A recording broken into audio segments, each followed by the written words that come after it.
Syederalun, sebanyak 708 calon panitia pengawas pemilu kecamatan atau Panwascam Biren pada Jumat 14 Oktober 2022 mengikuti ujian tulis di SMA N1 Biren.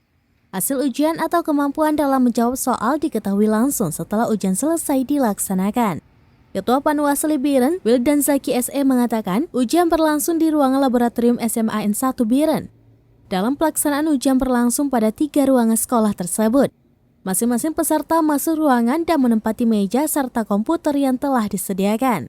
Para peserta terlihat mengikuti ujian melalui aplikasi tersendiri dari Bawaslu RI yang dilaksanakan serentak seluruh Indonesia.